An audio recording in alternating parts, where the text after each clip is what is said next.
Ikechukwu Mezernini, Washington, D.C. delegation. While I can understand the purpose and intent of a piece of legislation like this, let's remember the spirit in which America was first founded.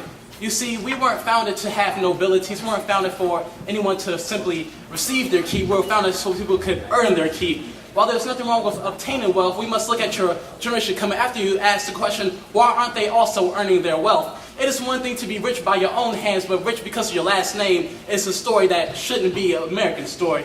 Now I can completely understand why it's not right to tax somebody, but truly we must look at the spirit of the taxation.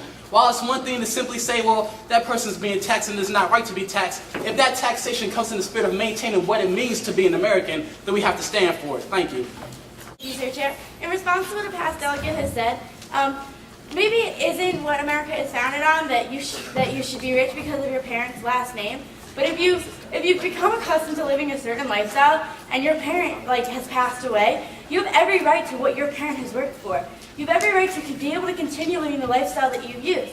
You have every right to that. And that's the money that your parents set aside for you, to know that if they pass right now, when you are not through to college, when you are not ready to have your own job, that you will be able to do those things that they want you to do, that they've always intended for you to do. This money is your livelihood. This state has no right to it. I yield the remainder of my time. Nancy, representing Delaware. One thing I would like to remind these delegates is that this tax only applies to inheritances over $1 million. These inheritances usually almost always apply to the wealthy. What generally happens is that this inheritance becomes more of a family heirloom than a type of system on which to rely on. This money does not get spent. It simply festers in a bank account for years and years, generations and generations. Okay? With this tax, what it does is it simply funds it back into the economy. It keeps the economy going instead of sitting in some stingy, way dead person's funds from years and years ago. With this tax, the money goes back into the economy while the inheritor remains completely comfortably well off. Any argument that says the inheritor needs this money to get by, not legitimate. I urge you all to join me in this idea and rank this bill low. Thank you. I yield the remainder of my time to the chair. Jeremy Wilson, State of Tennessee. Thank you, Madam Chair. I'd like to disagree with what a previous delegate said, that the best way to put money back into the economy is to put it in the hands of the federal government. I fundamentally disagree with that prospect. I believe that in this time of economic recession, the best way to put funds back into the economy is to give them back to the consumers. Estate and inheritance taxes largely deprive funds from the upper and middle classes, the classes that, I may remind my fellow delegates, employ the majority of Americans. Abolishing these taxes can do nothing but help our economy by pumping funds back into the economy, encouraging business, and allowing citizens' gains in life to be passed on to their progeny. Thank you, Madam Chair. I yield my time. Brown, North Carolina. I'd like to clarify a point that has been missed among the people against this proposal, or for this proposal. The estate tax is not a heartless or a moral or conservative liberal issue. The point of inheritance tax is to ensure that these vast sums of money, largely whether it be $5 million, $20 billion, that aren't necessarily circulating in the economy, are still taxed. This ensures that these sums of money don't take away from consumer revenue. Now, certain people claim that the rich help the economy by spending their money, specifically advocates of the trickle-down theory. The inheritance tax ensures that these vast unspent sums of money, often very large sums, still contribute to the government and consumer revenue. Thank you. Adam Faulkner, Republic of Texas. May I reserve my right to yield the remainder of my time to Asamoah from Oklahoma? That is your right. Thank you. To address the concerns of a previous delegate, he stated that America was not founded on nobility. I disagree. I believe that the abolition of class distinctions describes communism, which is not American.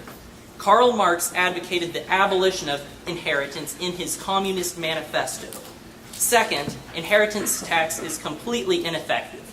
The wealthy often find ways around inheritance tax, so the only people we end up hurting are the upper middle class. In this dying economy, we don't need to hurt the upper middle class. We've already heard the great benefits of doing this.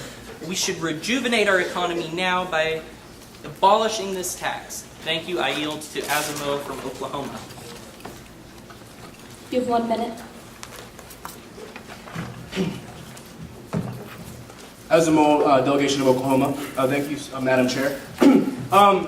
There are two things that I'd like to point out. First of all, I'd like to point out this is pure avarice from the government. They are double taxing these wealthy people that have worked hard for their money. That is unfair and unacceptable as it is. But that's not my main point. My main point is that this is an outdated institution. As the author had revealed in the technical questioning, this was made back in the 1860s. Around the Civil War era. This was used to keep Southern aristocrats in check. There are no more Southern aristocrats in America right now. There's not really many aristocrats because we're in a recession. We don't need this bill. We don't need this estate tax right now. And as the author said, also, it's going to generate more money, and this is a completely useless and outdated system. Thank you. Now open for additional 10 minutes. You can sign up for as many proposals as you'd like, but you will only be accepted for one. Delegate, you may begin. Andrew Hyder, Maryland delegation. I'd like to begin by saying that I'm an economic... What? Oh, I'm sorry. I'd like to begin by reserving my time, reserving my right to yield my time to Delegate Cow from the Maryland delegation. That is in order. All right, thank you. I'd also like to begin by saying that I'm an economic conservative, and that I cannot support any tax, that would create an unlevel playing field, that would allow an uneven market landscape for people. And for that reason, I'm very opposed to income tax or any taxation that de-incentivizes production. But for that same reason, I have to support this tax, the inheritance tax. A previous speaker made the mistake of saying that the inheritance tax double taxes, Americans who work hard for their money. It doesn't. It taxes the people who don't work for their money. It taxes the people born with a silver spoon in their mouths, who never had to work a day in their lives.